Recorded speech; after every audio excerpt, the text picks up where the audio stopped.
Assalamualaikum warahmatullahi wabarakatuh. Ketemu lagi dengan Umia dalam program Sahabat Al-Quran. Abia, Umia ada pertanyaan tentang jumlah ayat dalam Al-Quran. Ada yang menyatakan jumlahnya 6.666 ayat. Sedangkan setelah Umia hitung, jumlahnya hanya 6.236 ayat. Nah, tidak sampai 6.666 ayat. Bagaimana pandangan Abia?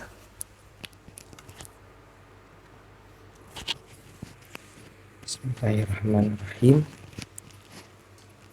Tentang jumlah ayat-ayat dalam Al-Quran, ini merupakan sebuah pembahasan yang sangat luas. Ada satu riwayat dari Abu Amru Ad-Dani. Beliau menjelaskan bahawa sudah ada ijma' ulama, konsensus atau kesepakatan di kalangan para ulama yang menghitung jumlah ayat-ayat Al-Quran, bahawa jumlahnya itu mencapai 6.000 ayat. Kemudian terjadi perbezaan apakah jumlah tersebut ada lebih dari 6.000 atau tidak. Maka di sini terjadi dua perbezaan. Sebahagian ulama menyatakan hanya 6.000 ayat, sebahagian ulama menyatakan lebih dari 6.000 ayat. Kemudian ulama-ulama yang berpendapat jumlah ayat itu lebih dari 6.000, terjadi beberapa perbezaan lagi. Ada yang menyatakan lebihnya itu 204 ayat, sama dengan 6.204 ayat. Ada yang menyatakan lebihnya itu 214 ayat, sama dengan 6.214 ayat. Ada juga yang menyatakan lebihnya itu 219 ayat, sama dengan 6.219 ayat. Ada yang menyatakan lebihnya itu 225 ayat, sama dengan 6.225 ayat.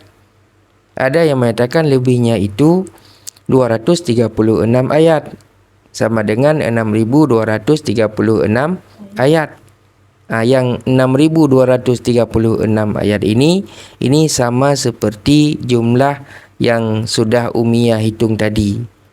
Artinya, jika kita hitung per surat sesuai dengan yang ada di dalam Mushaf Utsmani, maka jumlahnya itu 6.236 ayat. Tapi yang perlu digarisbawahi bahawa perbezaan pendapat tentang jumlah ayat dalam Al-Quran tadi tidaklah menyebabkan bahawa ada penambahan atau pengurangan di dalam Al-Quran. Ulama yang berpendapat bahawa jumlah ayat Al-Quran 6.225 ayat bukan bermakna bahawa yang menyatakan 6.236 ayat itu sudah melebihkan ayat dalam Al-Quran. Begitu juga sebaliknya, yang berpendapat 6.236 ayat bukan bermakna bahawa yang berpendapat 6.225 ayat mereka sudah mengurangi ayat-ayat dalam Al-Quran. Ayat-ayatnya itu tetap sama, cuma cara menghitungnya yang berbeda. Yang pertama, tentang Bismillahirrahmanirrahim. Sebahagian ulama menghitung Bismillahirrahmanirrahim sebagai ayat pertama. Ada juga ulama yang Bismillahirrahmanirrahim tidak dihitung sebagai ayat pertama. Contoh surat Al-Baqarah. Kalau kita lihat di dalam mushaf, maka ayat pertama itu adalah Alif Lam Mim, bukan Bismillahirrahmanirrahim. Tentunya di sini nanti terjadi perbedaan dengan ulama yang hitung Bismillahirrahmanirrahim sebagai ayat pertama, maka Alif Lam Mim jadi ayat kedua. ulama yang menyatakan bahawa Alif Lam Mim ayat pertama juga menganggap Bismillahirrahmanirrahim sebagai ayat Al-Quran, sebagai wahyu. Cuma tidak menjadikannya sebagai ayat pertama. Basmalah itu hanya sebagai pemisah antar surat. Kemudian penyebab lainnya terjadi perbezaan pendapat karena ketika Rasulullah membacakan ayat di depan para sahabat, ketika Rasulullah berhenti. Contoh Alif Lam Mim, Rasulullah berhenti.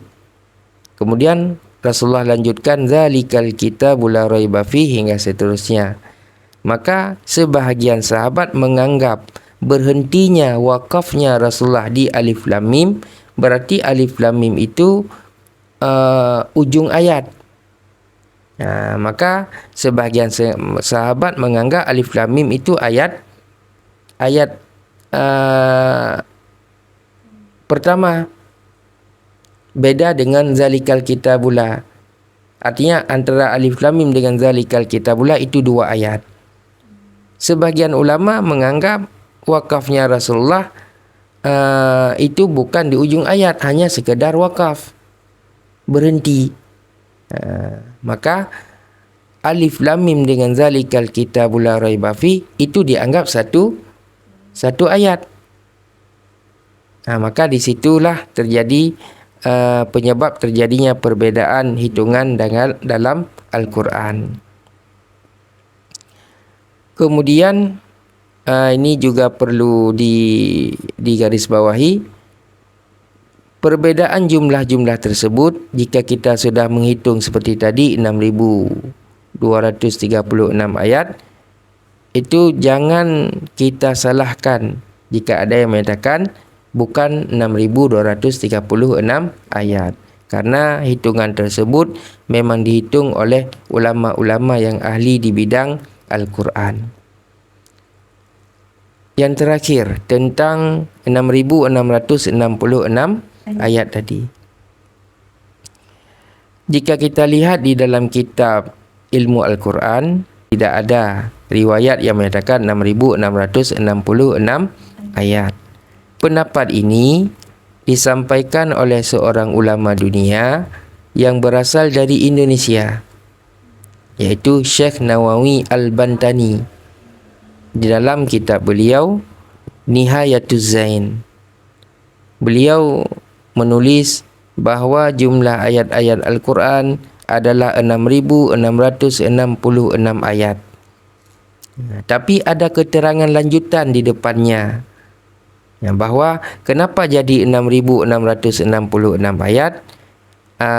Ternyata 1.000 ayat Al-Quran itu tentang perintah, 1.000 ayat tentang larangan, 1.000 ayat tentang janji baik, 1.000 ayat tentang janji buruk, 1.000 ayat tentang perumpamaan, 1.000 ayat tentang kisah. Ini sudah 6.000.